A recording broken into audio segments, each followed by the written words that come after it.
Okay, good morning. We're on to chapter 6. If you'll remember in chapter 5, the family got a letter from the government saying they could no longer sell or have their hogs. And the reason for that was because of all the houses they're building behind their farm. The people didn't want to smell hog. This was the way they made their living, so they're very concerned of how they're going to make their living. So now we're on to chapter 6. The tax bill arrived 2 weeks later, the day that Dad, Matthew, and Mark loaded the hogs into the livestock trailer and took them all away. Most were going to the slaughterhouse. The ones too young and too small to bring a decent price were going to an auction for feeder pigs. Luke watched through the vent at the front of the house as Dad drove by in the battered pickup with each load. Matthew and Mark sat in the back of the pickup, making sure the trailer stayed hitched right. Even 3 stories up, Luke could see Matthew's hand-dog expression. Then, when the three of them came into the house for dinner, after washing the last of the hog smell off their hands in the mudroom, Dad handed Mother the tax bill without comment. She put down the wooden spoon she'd been using to stir the stew and unfolded the letter. Then she dropped it. Why's that? She seemed to be doing the math in her head as she bent to retrieve it. That's 3 times what it usually is. There must be a mistake.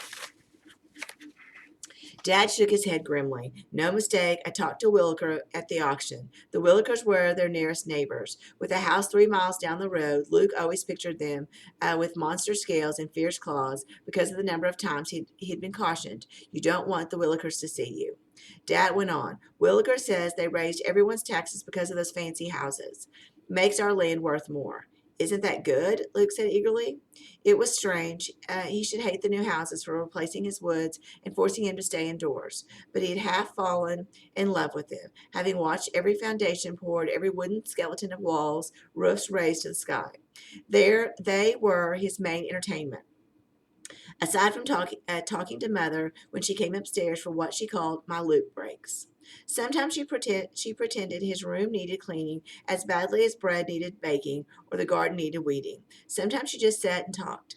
Dad was shaking his head in disgust over Luke's question. No, it's only good if we're selling, and we ain't. All it meant for us was the government thinks they can get more money out of us.